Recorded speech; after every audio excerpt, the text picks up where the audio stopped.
اعوذ باللہ من الشیطان الرجیم بسم اللہ الرحمن الرحیم نحمدہ ونصلی علی رسولہ الکریم اعوذ باللہ من الشیطان الرجیم بسم اللہ الرحمن الرحیم السلام علیکم ورحمۃ اللہ وبرکاتہ۔ حضرات، آپ تمام لوگوں نے تیسری قسط سنی تھی۔ انشاءاللہ العزیز آج چوتھی قسط کا نمبر ہے۔ انشاءاللہ اس سے آپ مستفید ہوں گے، اور خالق کائنات نے چاہا تو آپ کے دل اسلام کی طرف ضرور راغب ہوں گے۔ یہی میری خواہش ہے، یہی میری چاہت ہے۔ اللہ رب العزت سے یہ دعا ہے کہ اللہ تعالیٰ اس کام کو اس طریقے سے اللہ تعالیٰ پھیلائیں جس طریقے سے اللہ تبارک و تعالیٰ نے پچھلے تمام مسلمانوں کو عام طور پر وحدانیت اور شرک سے دور اور رسالت سے محبت، رسولوں سے محبت، آقا انعامدار سے محبت اور دل کے اندر ایمانی جذبہ جاگے، جس کی کوشش میں کر رہا ہوں۔ انشاءاللہ العزیز آپ سے التجا ہے کہ میرے لیے بھی دعا کریں، اور آپ بھی اس کو توجہ سے سنیں۔ بسم اللہ الرحمن الرحیم۔ جس زمانے کا ہم حال ذکر کر رہے ہیں، اس زمانے میں عرب کا گوشہ گوشہ اور چپا چپا بت پرستی سے خالی نہ تھا۔ خانہ بدوش یا شہر نشین عرب جہاں ڈیرے، خیمے اور ضروریات کی چیزیں لادے پھرتے تھے، وہاں بتوں کو بھی اٹھائے پھرتے تھے۔ ہر قریہ، ہر قصبہ، ہر شہر میں بت خانے موجود تھے پھر بھی، اور ان کی پرستش بھی ہوتی تھی۔ تمام عربستان پر کفر و شرک کی سیاہ گھٹائیں چھائی ہوئی تھیں۔ انسان تو انسان ریگزار کا ذرہ ذرہ مشرک و ملحد تھا۔ شہر نشین عربوں نے اونٹ کی کھالوں کے بت خانے بنا رکھے تھے۔ جہاں جاتے ان بت خانوں کو ساتھ لے جاتے، بتوں کو بڑی حفاظت و احترام سے رکھتے تھے۔ معینہ اوقات پرخلوص دل سے ان کی عبادت کرتے تھے۔ عربوں میں قربانی کا رواج تھا۔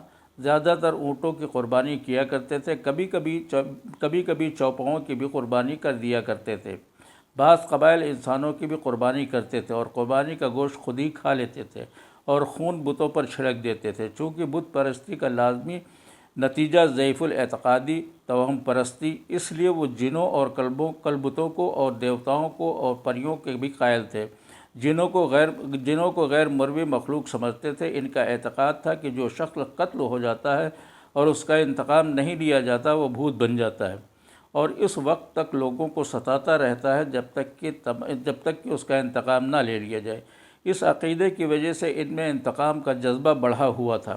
شراب خوری، قمار بازی، زناکاری، چوری، ڈکیتی، رہزنی عام تھی۔ دختر کشی کے باعث عزت اور قبائل فخر سمجھے جاتے تھے۔ غرض کہ عربوں میں دنیا بھر کے عیوب موجود تھے، نہایت ذلت اور پستی کے حالات پہ گزر رہے تھے۔ جبکہ عربستان کا یہ حال تھا تو اس عہد میں ممالک عام کی حالت بھی اچھی نہ تھی۔ تمام دنیا میں کفر و شرک کی گھنگھور گھٹائیں چھائی ہوئی تھی۔ ایران کا قدیمی مذہب، آبائی مذہب مٹ چکا تھا۔ آتش پرستی کا زور زورہ ہو رہا تھا۔ دو خداؤں کو مانتے تھے، ایک یزدان خالق خیر اور دوسرا ارحمن خالق شر کو زناکاری کو برا نہ سمجھتے تھے۔ شراب عام طور پر پیتے تھے، جوا کھیلتے تھے۔ ہر چھوٹا آدمی بڑے آدمی کو سجدہ کرتا تھا۔ چوری اور رہزنی کا ملک بنا ہوا تھا۔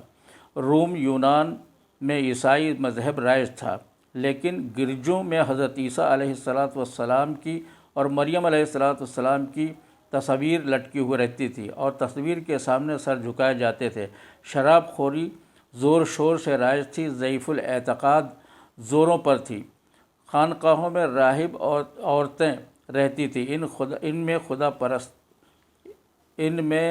ان خدا پرستوں میں مردوں، عورتوں اور یہاں تک کہ حیا ان کے دل میں ذرا بھی برابر نہ تھی۔ چوری، زناکاری، دھوکہ بازی عام تھی۔ مصر میں اگرچہ عیسائیت پھیل گئی تھی، تاہم زیادہ تر مصری بت پرست ہی تھے۔ ان میں تمام عیوب موجود تھے، چونکہ ایک ذلیل بت پرست قوم میں ہو سکتے تھے۔ زناکاری اور غارت گیری عام تھی۔ جس سال دریائے نیل میں طغیانی نہ آتی، اس سال ایک 14 سالہ حسین دوشیزہ کو اچھے کپڑے پہنا کر دریائے نیل میں ڈھکیل دیا کرتے تھے۔ دریائے نیل اپنی بھیٹ لے لیتی تھی۔ ان کا یہ ماننا تھا کہ جب تک کہ لڑکی کو دریائے نیل کی بھیٹ نہ چڑھایا جائے گا، جب تک اس میں طغیانی نہیں آئے گی۔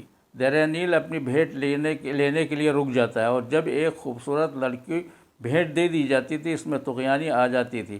ہندوستان سے بدھ مذہب خارج ہو چکا تھا اور برہمی مذہب بتدریج زور پکڑتا جا رہا تھا۔ تمام ممالک میں بت پرستی کا زور تھا۔ ایک چینی سیاح لکھتا ہے کہ ہندوستان کا ایک گھر بھی بتوں سے خالی نہ تھا۔ صرف بتوں ہی کی پوجا نہ ہوتی تھی، بلکہ سیاروں، پہاڑوں، دریاؤں اور درختوں، حیوانوں، پتھروں اور شرمگاہوں تک کی پرست کی جاتی تھی۔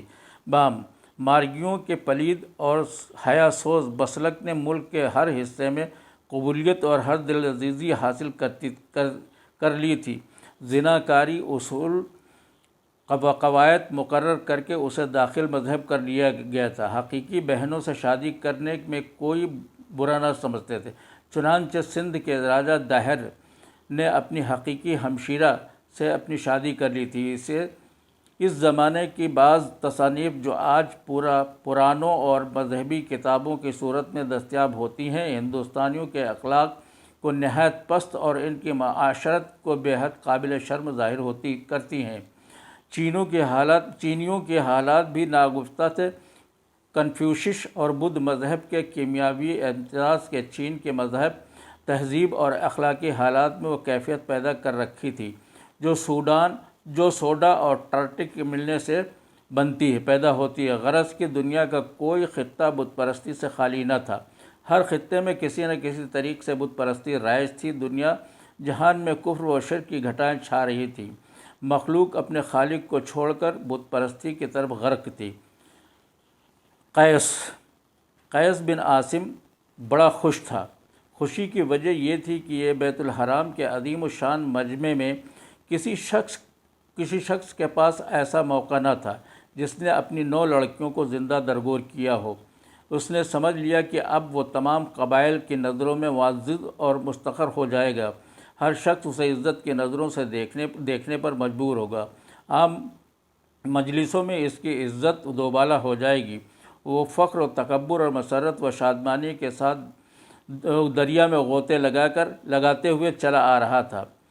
اس کے مکان پر پہنچتے ہی ایک 10 سالہ خوبصورت لڑکی آغوش کشادہ اس سے ملنے کے لیے دوڑی۔ اس نے چھوٹے چھوٹے نازک ہاتھ پھیلائے ہوئے تھے۔ اچھے ابا، آپ آ گئے ہیں، میں تمہارا انتظار کر رہی تھی۔ قیس نے فطری محبت سے مغلوب ہو کر لڑکی کو اٹھا لیا، بے اختیار اس کو گلے سے لگا لیا، پیشانی پر بوسہ دیا۔ لڑکی نے پیار سے اس کے گلے میں باہیں ڈال دیں۔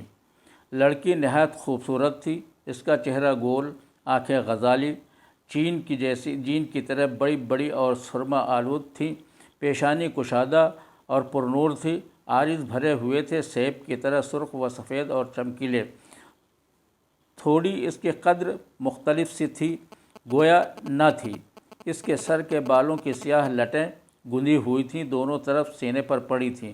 لب نہایت دل فریب اور دانت موتیوں کے مانند چمک رہے تھے۔ قیس نے الفت و پدری سے مغلوب ہو کر اسے اٹھا کر سینے سے لگایا، مگر فوراً ہی چونکا، سنبھلا اور اس نے جلدی سے لڑکی کو گود سے اتارا نہیں بلکہ پھینک دیا۔ اس طرح پھینک دیا جیسے انسان کسی چیز کے دھوکے میں آ کر سانپ کو اٹھا لے اور اسے پہچان کر فوراً پھینک دے۔ معصوم حسین لڑکی گرتے گرتے سنبھلی۔ اس نے اپنے باپ کو دیکھا، بھولی اور غم آلودہ نظروں سے دیکھا اور پیار لہجے میں کہا، پیارے ابا، کیا آپ مجھ سے خفا ہو گئے ہیں؟ خفا نہ ہو، سوائے آپ کے اور امی جان کے دنیا میں میرا کون ہے؟ قیس کی آنکھوں سے رحم و مروت کے جذبات مفقود ہو گئے، وحشیانہ چمک پیدا ہو گئی تھی۔ اس نے کڑک کر کہا، جمیلہ، کیا تو بھولی بھالی باتوں سے میرے دل کو موم بنا لے گی؟ نہیں، میں موم نہیں بن سکتا، چلی جا، میرے سامنے سے دور ہو جا۔ معصوم لڑکی باپ کے کڑک تیور اور خشمناک نظریں دیکھ کر سہم گئی۔ اکثر بچوں کا قاعدہ ہوتا ہے کہ جب انہیں گھورا اور دھمکایا جاتا ہے تو وہ لاڈ اور محبت سے ماں باپ سے ہی لپٹتے ہیں۔ جمیلہ بولی۔ جمیلہ بھی باپ سے لپٹ گئی۔ اس نے آنسو بہاتے ہوئے کہا، اچھے ابا، تم کیوں مجھ سے ناراض ہو؟ مجھ سے کیا قصور ہو گیا ہے؟ قیس نے اس کا ہاتھ پکڑ کر جھٹکا دیا اور اسے تیز غصے آلود نظروں سے گھورنے لگا۔ جمیلہ نے آج تک اس کی ایسی نظریں نہ دیکھی تھی۔ وہ لرز گئی، کانپ کر الگ کھڑی ہو گئی۔ اس سراسیمگی نے معصومیت میں اور اضافہ کر دیا۔ قیس بڑھا، جمیلہ اس کے پیچھے چلی۔ قیس نے اسے اپنے پیچھے آتے دیکھ لیا، لہذا اس نے ڈپٹ کر کہا، میرے پیچھے مت آ جمیلہ۔ جمیلہ وہیں کھڑے ہو کر منہ بچھوڑنے لگی۔ قیس چل کر برآمدے میں پہنچا، یہاں اس کی بیوی سلمیٰ کھڑی تھی۔ سلمیٰ بھی ادھیڑ عمر کی عورت تھی، لیکن صحت اچھی تھی۔ وہ اپنی عمر سے بہت چھوٹی معلوم ہوتی تھی۔ اس نے خندہ پیشانی سے اپنے شوہر کا استقبال کیا اور کہا، آج کیا بات ہے میرے سرتاج؟ تیور پر بل کیوں پڑے ہوئے ہیں؟ قیس نے اپنی طبیعت کو بشاش کرتے ہوئے کہا، کوئی خاص بات نہیں سلمیٰ، تمہاری جمیلہ آتے ہی لپٹ گئی، کیا یہ اچھی عادت ہے اس کی؟ سلمیٰ نے اپنے شوہر کو خوش کرنے کے لیے کہا، نہیں میری قسمت کے درخشاں ستارے، مگر جمیلہ کو تم سے کچھ ایسی محبت ہے کہ جب تک تم باہر رہتے ہو تمہارا ہی نام رٹا کرتی ہے، جب تم کو دیکھتی ہے تو دوڑ کر لپٹنے کی کوشش کرتی ہے۔ معصوم بچی کو تم سے بہت ہی زیادہ محبت ہے۔ قیس، سلمیٰ جمیلہ اپنی بھولی باتوں اور بے پایہ محبت سے میرے دل کو تسخیر کرنا چاہتی ہے، کیا یہ ٹھیک ہے؟ سلمیٰ نے کچھ شبہ آمیز نظروں سے قیس کو دیکھ کر کہا، تم جمیلہ کے باپ ہو، وہ سوائے تمہارے اور کس سے محبت کر سکتی ہے؟ قیس نے قدر درست لہجے میں کہا، مگر اس بات سے کیا فائدہ؟ سلمیٰ بھولی لڑکی ہے، اسے فائدہ اور نقصان سے کیا مطلب؟ قیس، آج جو ہوا، طوفان آیا، طوفان کے بعد روشنی اور چمک ہوئی، تم نے دیکھی؟ سلمیٰ، ہاں دیکھی، بڑا سخت طوفان تھا۔ میں سمجھتی تھی کہ مکان کی چھتیں اڑ جائیں گی، دیواریں ڈھہ جائیں گی، لیکن ہمارے معبودوں نے ہم پر رحم فرمایا، طوفان نکل گیا، مگر روشنی چمک نے اپنی شعاعیں جو ڈالی تھیں، آنکھیں بالکل چکا چوندھ ہو گئی تھیں۔ ایسی روشنی ہم نے کبھی نہ دیکھی۔ قیس، بے شک نہ دیکھی ہوگی۔ کچھ خبر ہے کہ ہم پر کیا بلا نازل ہونے والی ہے؟ سلمیٰ نے گھبرا کر قیس کو دیکھتے ہوئے کہا، نہیں، کیا دنیا میں کوئی انقلاب ہونے والا ہے؟ قیس نے غور سے سلمیٰ کو دیکھ کر کہا، ٹھیک سمجھا سلمیٰ، کوئی شخص ہمارے معبودوں کے خلاف؟ کیا اس کا کوئی اور معبود بھی ہے؟ قیس، ضرور ہوگا۔ سلمیٰ، عجیب بات ہے تو۔ قیس، نہایت عجیب۔ ابرشن کاہن بھی ہے اور عراب بھی ہے، اس نے بتایا ہے کہ حضرت محمد صلی اللہ تعالیٰ علیہ وسلم کوئی شخص ہمارے معبودوں کے خلاف آواز اٹھانے والے ہیں۔ سلمیٰ، میں حضرت محمد صلی اللہ علیہ وسلم کو جانتی ہوں، اور میں ہی کیا، کون انہیں نہیں جانتا؟ وہ والی مکہ کے بھتیجے ہیں، بڑے نیک، بڑے رحم دل، بڑے ہمدرد، بڑے رحیم خلیق، بڑے شہر آفاق، اور وہ ایسا نہ کریں گے۔ ان کے آباء و اجداد بھی تو ہمارے معبودوں کی پرستش کرتے چلے آئے ہیں۔ قیس، یہ سچ ہے، مگر آج تک کسی نے انہیں بتوں کو سجدہ کرتے نہیں دیکھا۔ سلمیٰ، بے شک یہ درست ہے، میں نے بھی انہیں کبھی ایسا کرتے نہیں دیکھا۔ جب وہ چھوٹے تھے وہ بتوں کے سامنے نہ جھکتے تھے، لیکن اس سے کیا ثابت ہوا کہ وہ ہمارے معبودوں کے خلاف آواز اٹھائیں گے؟ قیس، ابرشن کہتا ہے اور وہ کبھی جھوٹ نہیں بولتا۔ اس کے محکوم روحوں نے بتایا ہے کہ سلمیٰ، مگر تم وہ آبادی میں رہتے بھی تو نہیں ہیں؟ غار میں اکثر وہ رہا کرتے ہیں۔ غار حرا ان کے پسندیدہ غار حرا ہے۔ قیس، ہاں، وہ 4 5 روز نظر نہیں آتے، اس غار میں مقیم رہتے ہیں، محض ستو اور کچھ کھجور لے کر جاتے ہیں۔ جوانی میں ترک لذت کیے ہوئے ہیں، ان کی طرف سے اندیشہ ضرور ہے۔ خیر یہ تو ہے، مگر سلمیٰ، آج مجھے بڑی خوشی ہوئی، بیت الحرام میں ہزاروں آدمیوں کے مجمع میں میرا سر اونچا ہو گیا۔ سلمیٰ نے مسرت بھری نظروں سے قیس کو دیکھ کر دریافت کیا، کیا بات ہوئی میرے سرتاج؟ قیس نے کہا، ابرشن نے آنے والے فتنے کو دور کرنے کے لیے ایک تدبیر بتائی ہے۔ اس نے کہا ہے کہ جو شخص اپنی 9 لڑکیوں کو زندہ دفن کر چکا ہو اور اس کے 10ویں لڑکی ہو اور وہ اس لڑکی کو زندہ دفن کرے تو آنے والے فتنے سے نجات مل سکتی ہے۔ اس وقت سلمہ اس تمام مجمع میں ایک شخص بھی ایسا نہ تھا کہ جس نے اپنی 9 لڑکیوں کو زندہ درگور کیا ہو۔ سب سر جھکائے خاموش اور شرمندہ کھڑے تھے۔ تب میں نے کہا، اے ابرش، میں ایسا انسان ہوں جو 9 لڑکیوں کو زندہ دفن کر چکا ہوں اور 10ویں میری لڑکی ہے جو 3 دن کے بعد 10 سال کی ہو جائے گی۔ سلمہ کا چہرہ فک پڑ گیا۔ اسے بدنصیب جمیلہ سے بے حد محبت تھی۔ قیس کی گفتگو سے وہ سمجھ گئی تھی کہ جمیلہ کو اس نے سینے سے لگا لیا اور ہزاروں مصائب اٹھا کر بڑے ناز و نام وغیرہ سے پرورش کی تھی۔ اب اس کی قربانی کا وقت آ گیا ہے۔ اس خیال سے اس کا دل ہل گیا، کلیجہ منہ کو آنے لگا۔ الفت، مادری کا جوش سینے سے اٹھ کر آنکھوں سے آنسو بہہ نکلے، مگر گال پر آ کر رک گئے۔ قیس کے خوف کی وجہ سے رخساروں پر نہ گر سکے۔ قیس نے پھر کہا، بولو سلمہ، کیا یہ بات میرے اور تمہارے اور ہم دونوں کے لیے، خاندان کے لیے باعث افتخار نہیں ہے؟ سلمہ نے ایسی آواز سے جو غم آلودہ تھی، حسرت تاسف آمیز لہجے میں کہا، قابل فخر تو ضرور ہے مگر۔ قیس نے مضروب سانپ کی طرح پلٹ کر سلمہ کی طرف دیکھا۔ اس غریب کی آنکھوں میں آنسو، چہرے پر حسرت میں غم کی جھلک دیکھ کر اس نے پرغضب ہو کر کہا، یہ بات کیا ہے سلمہ؟ کیا جمیلہ کی محبت نے تم کو مرغوب کر لیا ہے؟ بڑے شرم کی بات ہے، یہ تمہاری آنکھیں بتا رہی ہیں کہ تم کو سلمہ سے بہت محبت ہو گئی ہے۔ سلمہ قیس کی پرغضب صورت دیکھ کر سہم گئی۔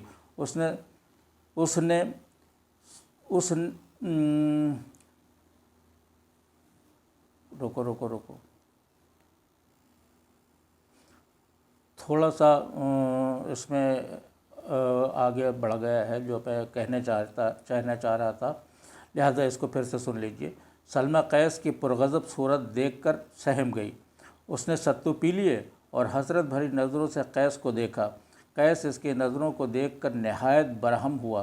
اس نے کڑک کر کہا، ہوش میں آؤ سلمہ، تمہارا حسرت بھرا چہرہ، غم آلودہ نگاہیں، پرنم آنکھیں میں دیکھنا نہیں چاہتا۔ اگر غلطی سے تم نے جمیلہ کی محبت اپنے دل میں ڈال رکھی ہے تو اس کو ہرگز اپنے دل میں پلنے مت دو۔ میں اسے قطعی برداشت نہیں کر سکتا۔ سلمہ اب تک تو ضبط کرتی رہی، لیکن اب دامن صبر و قرار سے ہٹ گیا تھا۔ وہ اپنے شوہر کی طرف ایک قدم بڑھی اور بڑھ کر اس کے سامنے 2 زانوں کھڑی ہوئی، التجا آمیز نظروں سے اسے دیکھ کر بولی، میرے سرتاج، اس صبر و آزما امتحان سے مجھے معاف رکھو۔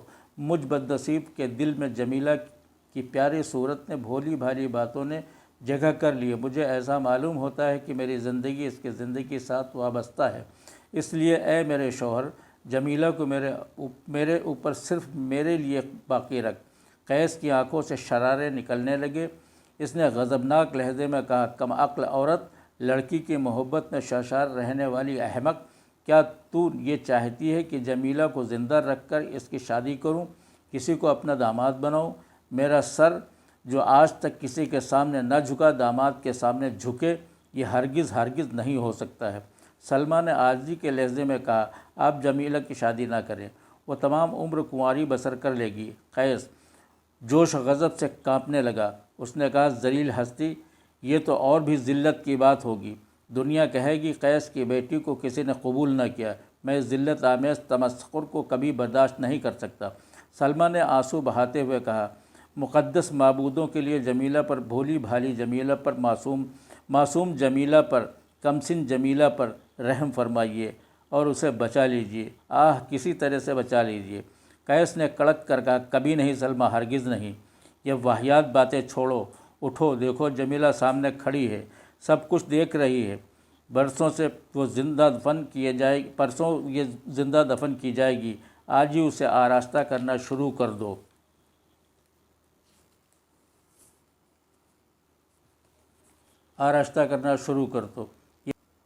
شکریہ۔ انشاءاللہ 5ویں قسط کل سنائی جائے گی۔